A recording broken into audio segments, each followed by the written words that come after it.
फलस्तीनियों के लिए उठना होगा, इसलिए कि फलस्तीनियों को तुम्हारी ज़रूरत है। इस गलत फहमी को अपने दिल से निकाल दो, फलस्तीनियों को तुम्हारी ज़रूरत नहीं है। हाँ, तुम्हें हशर के दिन फलस्तीनियों की गवाहियों की ज़रूरत ज़रूर होगी। निकाल दो अपने दिल से इस बात को कि तुम आज उनके लिए खड़े होगे। नहीं, उस वक्त का इंतजार करो जब हशर में तुम इंतजार कर रहे होगे उनका कि क्या वो तुम्हारे लिए खड़े होते हैं या नहीं होते हैं। मेरी एक बहन ने यहाँ पे बात की कि हम फलस्तीनियों के साथ सॉलिडारिटी के लिए खड़े हैं, हम खैर सगाली के लिए खड़े हैं। मेरी बहन, मैं बहुत माजरत चाहता हूँ आपसे, हम खैर सगाली के लिए यहाँ नहीं खड़े हुए, इसलिए कि सॉलिडारिटी, खैर सगाली ये किसी गैर के साथ की जाती है, अपने वजूद के साथ नहीं। अपने वजूद का दिफा किया जाता है। अपने खून के लिए आप खैर सगाली के अल्फाज नहीं बोलते हैं, अपने खून का आप दिफा करते हैं। मैं ये जानना चाहता हूँ, हमारी हुकूमत आम आवाम जो करती है, जिसका जितना हाथ पहुँचता है वो करता है। मैं गवाह हूँ, पूरे पाकिस्तान में आना जाना होता है इस कॉज के लिए, लोग इस कॉज के साथ खड़े हैं। मैं जानना चाहता हूँ हमारी हुकूमत और वो इदारे जो हुकूमत के तहत चल रहे हैं, मैं उनसे जानना चाहता हूँ कि तुम्हें हमारी जद्दोजहद से क्या मसला है।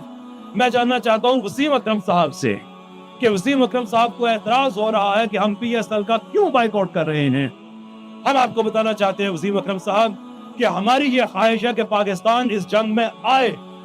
वो इस जंग में आए तो हमें हुर्मत रसूल की कसम है कि हमारे जलते हुए घर गवाही देंगे कि हम बेवफा नहीं थे, हमारे उबलते हुए खून गवाही देंगे कि हम बेवफा नहीं थे, हमारे तड़पते हुए बच्चे गवाही देंगे कि हम बेवफा नहीं थे।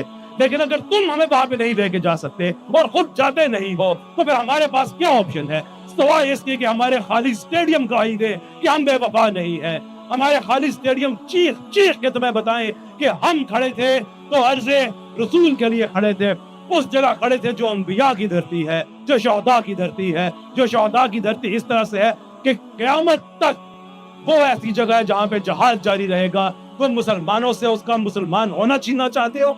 एक चीज हमारे पास रह जाती है कि हम खड़े होके कहें कि हम इसराइल का कोई प्रोडक्ट नहीं ले सकते, हम खड़े होके ये कहें कि हम उस गोली में अपना पैसा नहीं डालना चाहते जो किसी मेरे ही बच्चे को लगनी है, मेरी ही बच्ची को लगनी है। तुम ये बताओ वसीम अकरम साहब कि उस माँ को हशर के दिन क्या जवाब दोगे जिसने 11 साल अल्लाह से दुआएं की कि अल्लाह उसको औलाद से सरफराज करे। अल्लाह ने जुड़वा बेटे दिए, दोनों एक ही रात में शहीद हुए। तुम मुझे बताओ, तुम उसका क्या जवाब दोगे। मुझे PSL वाले बताएं कि ये तो शिकवे कर रहे हो कि लोग स्टेडियम में क्यों नहीं आ रहे। हम तुम्हारे स्टेडियम भरेंगे, हम आएंगे। वादा करो कि फलस्तीन का झंडा अंदर लेके जाने की इजाजत दोगे, वी विल कम देयर। वादा करो कि वसीम अकरम साहब खुद फलस्तीनी झंडा सर पे पहन के कमेंट्री करेंगे, वी विल बी देयर। लेकिन अगर तुम ये नहीं कर सकते तो हमसे हमारा ईमान नहीं छीन सकते।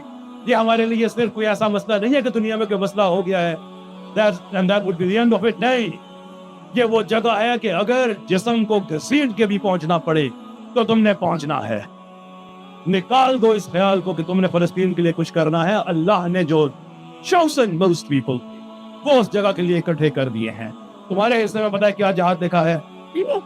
अपने AC लगे घरों में बैठ के, सोफा पे टांगे लंबी करके, आराम से, बगैर किसी बारिश में निकले, बगैर पसीना बहाए ट्वीट करो, बाइकआउट करो। अगर ये भी नहीं कर सकते, अगर ये भी नहीं कर सकते तो ये जो नारे हैं ना कि फलस्तीन के लिए हम खून बहाएंगे और ये करेंगे, तुम अगर एक ड्रिंक नहीं छोड़ सकते उनके लिए, एक क्रिस्प का पैकेट नहीं छोड़ सकते तो जान भूल जाओ।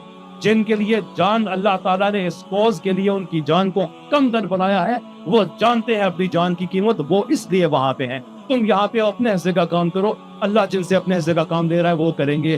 तुम अनफुसकुम वाले नहीं हो, तुम अमवालकुम वाले हो और इसका हिसाब देना है। आखिरी बार मैं एक मरतबा फिर कहूंगा, मत इस ख्याल को तुम जहन में लाओगे, तुम एहसान करोगे फलस्तीन के लिए, तुम कोई बात करोगे, हशर के दिन तुम गवाहियों की भीख मांगोगे और वही गवाहियां तुम्हारे हिस्से में आएंगी, उसी चीज की आएंगी जिस चीज की तुम आज तक दो करोगे कि अल्लाह नहीं बढ़ के देगा तुम्हें उससे ज्यादा, सिवाय उसके जिसकी तुम कोशिश करोगे। बहुत बहुत शुक्रिया।